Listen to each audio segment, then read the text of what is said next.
I still want that gas, yes. Somebody always does. What is the best adaptation for every Spider-Man character? Well, at least the main ones, I guess. We are going to be saying the best adaptation for every Spider-Man character. All of them. And all adaptations besides comics are fair game. Live action movies, animated movies, cartoons, video games. All fair game, okay? This is just my opinion also, y'all. If you disagree, comment down below. Make yourself heard. Do your thing. I'm sure we're going to disagree at some point. There's a lot of these. We're going to be bouncing around a little bit. We'll start with the good guys, but I know if I don't start with Peter Parker's Spider-Man, you guys will all pick up them pitchforks and start charging. So, I'm ready to begin. I've brought my defenses out. The best Peter Parker Spider-Man is Andrew Garfield. There, I said it, okay? Come at me. Bring the pitchforks. Bring them. I don't care. That's my opinion, and I'm sticking with it, okay? There are just so many incredible Spider-Man we've seen throughout the years, right? But the number one, in my opinion, is Andrew Garfield. Oh, yeah, I was cleaning the chimney. We have no chimney. What? The jokes. My man is so funny. The suit is perfect. The way he moves and swings and the look. For some reason, people think that comics Peter's like ugly and a dork, but that is just literally not true. The guy gets supermodels with ease. It's because he's handsome. Stan said it himself. He thinks Peter Parker's supposed to be handsome. Honorable mention? You gotta give it to Josh Keaton for Spectacular Spider-Man and Ultimate Marvel vs. Capcom 3. Like, come on. You kiss your mother with that face? Jeez. Gonna be hard to copy that butt kicking. Among other performances, some credit, the man cooks. I love Josh Keaton a lot.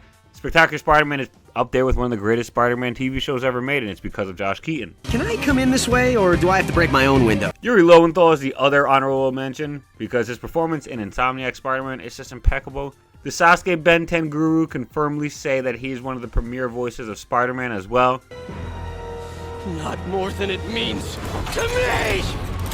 Let's just flash a couple more, because there's just so many great Spider-Man. I think it's okay we give them all their due, but... You have a metal arm? I knew you two were in this together. Hey, kiddo, let mom and dad talk for a minute, will ya? Another time dilation hole. We're going to be a little more picky from here on out, okay? Miles Morales. Spider-Verse not only is the peak animation, it's also a stupendous story and Miles' peak story, in my opinion. Miles is just so awesome in these movies, man. I've been the one and only Spider-Man. I think you know the rest. You feel like you can relate to him so well, and that's literally what all Spider-Man's about, right? For an honorable mention, you got to give Insomniac Miles Morales his credit, and the Ultimate cartoon as well. Insomniac Miles Morales, to many people, is the definitive story. He is awesome in these games. He's super crazy strong, he's super funny, he's super relatable, just like Into the Spider-Verse, while also having still a unique take on the character. I don't really want to sell it short because I'm not ranking him number one. I think Insomniac Miles Morales is right up there with the best. And if you said he was the best, no one should fault you on that. It is a great pick. And in Ultimate Spider-Man, you got Childish Gambino voicing him. And if you didn't know, the only reason we have Miles Morales in the first place is because of Childish Gambino. It's a pretty cool nod that he got to actually play as him and, voice the character as well. Peter Parker, so you're not dead? I'm not what now? Okay, don't freak out. Huh? Venom. PlayStation 1 Spider-Man. This is a nigh perfect encapsulation of the Venom character. If you haven't played this game or seen anything about it, you are missing out, man. Surf the web, surf the web. Shut up, Brock. We don't have time. Parker, where'd Spider-Wuss go? Spider-Wuss, come out and play! Venom is both menacing, funny, and goofy. All these factors make up the perfect Venom adaptation. Hey, Spidey, can you get us Captain America's autograph? Oh, brother. It's also so important that we give an honorable mention to Marvel vs. Capcom and Midnight Suns versions as well. Marvel vs. Capcom introduced so many people to the character. He's just so great and iconic. Those lines. We are Venom. The moves. Look at his supers. I love this character. And then you gotta look at Midnight Suns version of Venom, right? You're welcome. Cute couple. This rendition is straight up astonishing. It's Eddie Brock in all of his glory, and he just characterized exceptionally well. Just phenomenal. This is the best Venom story of any recent Spider-Man game I can remember. Like, within the last 10 years, probably it's the best Venom story in any Marvel video game altogether. Just nothing even comes close, in my opinion. Clearly, there's nothing close. Mary Jane? Spider-Verse Mary Jane is the best version of the character. I don't even care that she's hardly in either of the two movies, and they're two different versions of the character. We spent about 5 minutes maybe with each of them, and they're both just so great. Sadly, Mary Jane, in my opinion, is just characterized horribly in most adaptations. And when she's done a good job, the show gets canceled before they could really follow through. The honorable mention is Zendaya's Mary Jane, because she actually wants to get involved and help Spider-Man. Even when she's afraid, she shows courage and she fights through. With no power, she still feels like every bit of Spider-Man's equal. But God, why couldn't they just name her Mary Jane? I know it was like a whole licensing thing, and Marvel wanted to have like this their own Michelle Jones character that they could have the rights to, but like, please, for the love of God, why not just name her Mary Jane? Also, we have to talk about the fact that she doesn't really have like that big pop moment that Mary Jane usually gets. That, well, Tiger, you just hit the jackpot moment. She doesn't have that. She kind of just fell into his life. You know, she was kind of like the corny girl, even though she's stupidly beautiful. Doesn't really make any sense, but I still love the character, and I love how powerful she feels. Gwen Stacy, you got to go with Emma Stone. Gwen Stacy, in my opinion, is not portrayed very well in many other mediums, much like Mary Jane. Her best is probably Emma Stone, but that's really just because Emma Stone does a great job giving the character life. The character doesn't really even feel like Gwen too much. She exhibits many qualities from MJ, actually. Really? You want me to a car? What are you, a caveman? Shouldn't be here. You tie me up to go off to war? Honestly, if you just had Emma Stone play Mary Jane, I think this characterization would be a nigh perfect characterization of Mary Jane. Honorable mention's got to go to Spectacular Spider-Man. Also a phenomenal performance, but it's also doesn't feel too close to the actual Gwen Stacy of 616. She's smart, sure, and Peter and her have a thing in Spectacular Spider-Man like a little bit, but like Peter doesn't really get with anybody but Liz for the majority of the show, and then MJ briefly. Still got to give credit though. This Gwen in Spectacular is still spectacular. Aunt May, Rosemary Harris is perfect. This one's, come on guys, we don't even gotta stretch this one too far. This one is not that tough. There's a lot of great Aunt Mays, don't get me wrong, but it's just not that tough. When you think Aunt May, you think of Rosemary Harris. I believe there's a hero in all of us that keeps us honest. My honorable mention is gonna go to Insomniac Aunt May, because wow, just wow. I loved her. All of her heart and everything she shows. She's really just such a great character. I was like crying in the end when she died. She tells Peter to take off his mask. It's too much. She was great. Take off your mask. I want to see my nephew. You knew? I've known for a while. I never wanted you to worry. I did. And I am so proud of you. Uncle Ben. Okay, please. I can hear the swords unsheathing now. It's Martin Sheen. Please, please, please let me say something before you attack. I can literally hear the stampede of people coming to the house. But hear me out, people. This Uncle Ben is multi-dimensional. Him and his nephew argue a bit. They have a relationship together. It gets strained from time to time. But, you know, it's still his nephew. You get to see another side of it that you just don't get to see in a lot of Uncle Ben adaptations, where Uncle Ben is just, you know, great. The all-model perfect citizen. Not to say that Martin Sheen's Uncle Ben is like a devious character, but he yells at Peter for stepping out on Aunt May. He gives him a piece of his mind, and he really deserved it. I like that about this character. You got to give the honorable mention to Cliff Robertson. Obviously, he said the line, everybody, it's so iconic. Remember, with great power comes great responsibility. You got to give him some credit, right? I just think Martin Sheen was a better performance, but that doesn't mean that this performance isn't great. I think Martin Sheen probably just had more to work with. Please put the swords away, the pitchforks down. Stop coming to my house. Harry Osborn. I'm going to give it to Spectacular Spider-Man. Harry is a very, very, very hard character to do. He is so multi-dimensional. Many adaptations just get one half of him right while missing out on crucial parts. Some adaptations don't even introduce Harry at all, and they just shy away from him altogether because he's really that difficult to get right. But Spectacular Spider-Man does a pretty damn good job at getting it right, if I may say so myself. The entire Goblin sequence is awesome. But showing Harry struggling with his insecurities and addiction as well is just like, wow, they really did this in a kid's Spider-Man cartoon? Wow. Flash Thompson. The Amazing Spider-Man is, in my opinion, the best Flash. He grows a lot in the movies. He's actually kind of peak. If they were going to do a Flash Thompson storyline with the Venom symbiote and everything, you know, and this whole thing, I would love for this actor to play him. He's so great. I love how much he grew. Look, your uncle died. I'm sorry. I'm sorry. Okay. Honorable mention. Oh my god, bro. Oh, hell no, man. What the fuck? Black Cat. We're going to go with 90s animated for this one. She does a really good job of portraying the character. She's really strong and cunning. She's just overall pretty cool. So we're going to switch to some of the villains, okay? A lot of the evildoers, and we're going to look at a lot of them and see where they fall into line with these adaptations, okay? And who has the best performance for each. Norman Osborn's Green Goblin? It's got to be Willem Dafoe. Come on, guys. This is very easy, in my opinion. Not many comic characters in any medium have been portrayed as well as Willem Dafoe portrays Green Goblin.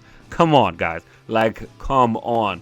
Everything he does in these movies is just wowzers. You're just left speechless. The guy's amazing. Some say this man is a genius. Others may even say, you know, I'm something of a scientist myself. Doc Ock. Come on, guys. Alfred Molina. Is there really any other answer? Sam Raimi genuinely cooked with his first two movies villains.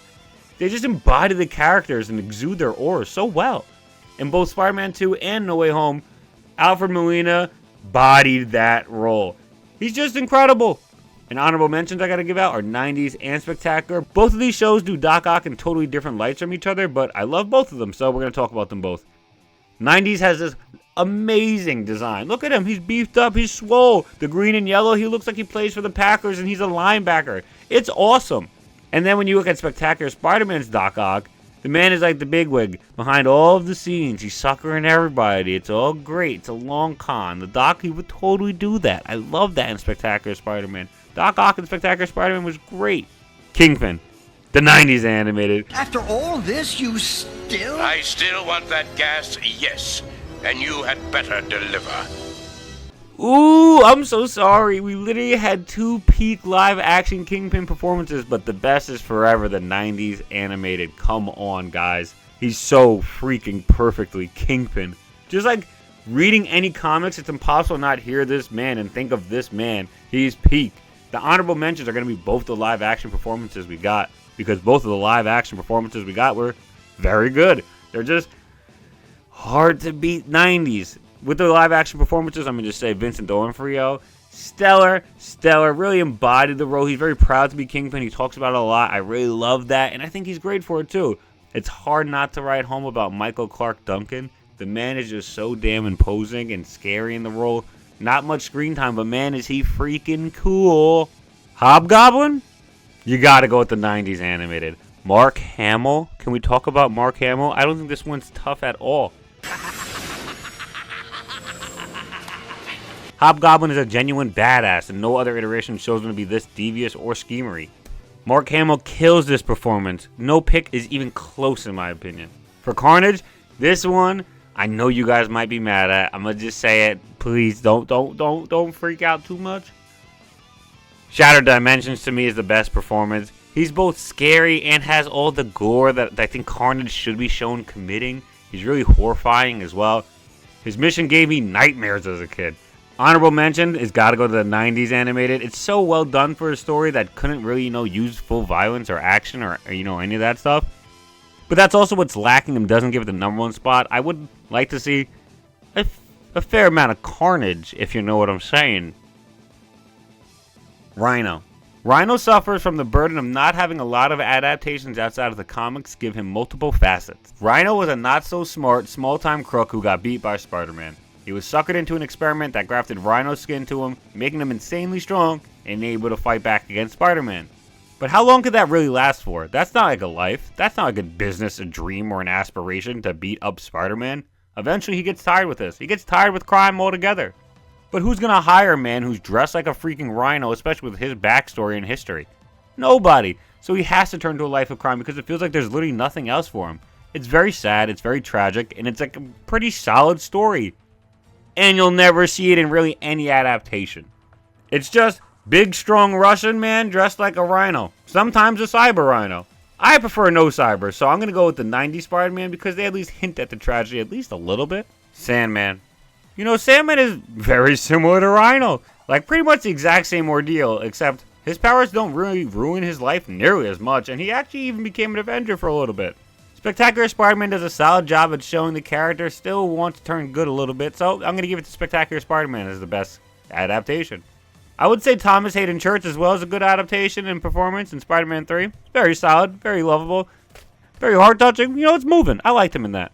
Shocker, gotta be 90s Spider-Man. This one's easy for me. The character, what I think of when I hear Shocker, is this guy. He's due for more exposure and a more superior foes-esque adaptation of the character. But until that exists, we're going with the 90s, man. It's easy. Get back here, Shocker! Shocker! You can't escape me! I'll chase you to the ends of the earth! Lizard, we're also going with the 90s cartoon. The 90s Spider-Man cartoon just has a lot of peak adaptation work, man. I'm just being honest. Very good storytelling for the Lizard. I love the design. I like it a bit more than Spectacular's goofy-ass design. That's just my opinion. And then my honorable mention, we go to Rhys Ifans in The Amazing Spider-Man. He was pretty solid in it. I liked him. Vulture. It's got to be Michael Keaton. He was freaking great as Vulture. The Vulture's a character I usually think of as a super lame character. He's just corny, dorky. And he was anything but that in Homecoming. Very good job to Michael Keaton because Vulture is really a lame-ass character. And Michael Keaton turned him into a badass character. Honorable mention has got to go to Web of Shadows. The fight in the sky? Are you kidding me? He also is quite prominent throughout the story. But the symbiote battle in the air against him too, plus his symbiote design, it's freaking dope. Did I mention his battle in the air? It's freaking incredible. Kraven. Spider-Man 2, made by Insomniac. The most recent piece of media to come out to get an appearance on this list. Kraven the Hunter is just an overall menace in Spider-Man 2. A character whose only live-action appearance hasn't come out yet. We've just seen trailers, and those trailers don't really look any good. As well as both of the Titan cartoons and Spectacular Spider-Man and 90s Spider-Man, both portraying him pretty badly. I'm going to just be honest. They're both not good adaptations at all of the character.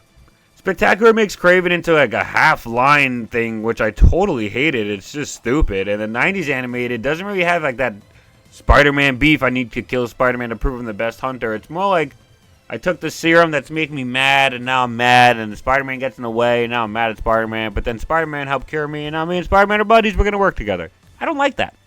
Not good. Neither of them. Just going to be honest.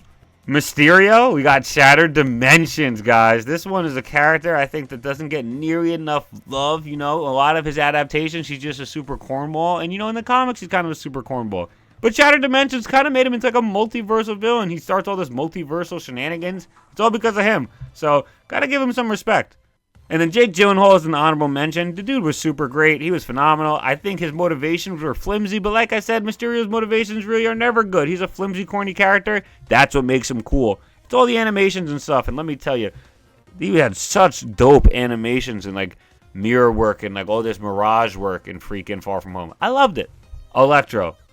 I mean, the character Electro is pretty freaking bland in the comics. What most you people think Rhino is really what Electro is. He's just kind of a thief who just robs stuff, and that's it. And never really changed at all, and got much more to him in 60 years almost. It's absurd. If I had to pick one, I guess I would choose Web of Shadows, because he's got some sort of like sympathetic motive thing going on with his sister. He also has an awesome symbiote fight too, and that never hurts. That never hurt me. I love symbiote fights. Jamie Foxx, I'll give you the honorable mention. This little like 2-frame moment literally secured it for you. Scorpion, 90s animated for me takes the case because this actually gives him the tragic character story that he's supposed to have, very similar to Rhino.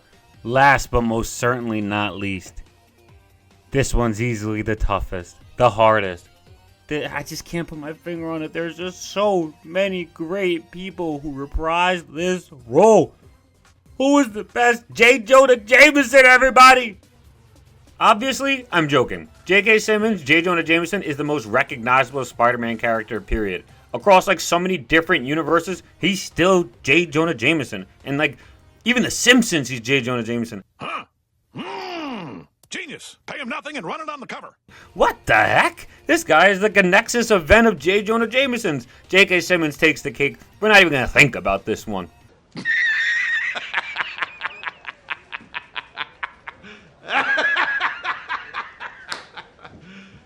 You serious? And I think that just about does it for us, everybody. I had a lot of fun doing this. It was just such a cool idea. I'm very happy I got to do this. I'm glad if you stayed till this part. I'm just shocked you cared enough to listen to me talk for this long about random Spider-Man stuff. It really does mean a lot to me because I love talking about random Spider-Man stuff. Again, though, if you disagree with me, please feel free to write it down below. I'm not going to be mad. It's your call. Try and keep it respectful, though. Put the pitchforks away, the fire, the torches. Put it all away, everybody. We can talk like gentlemen. We can talk like adults. Let me just say one last thing. Dunk out. Peace.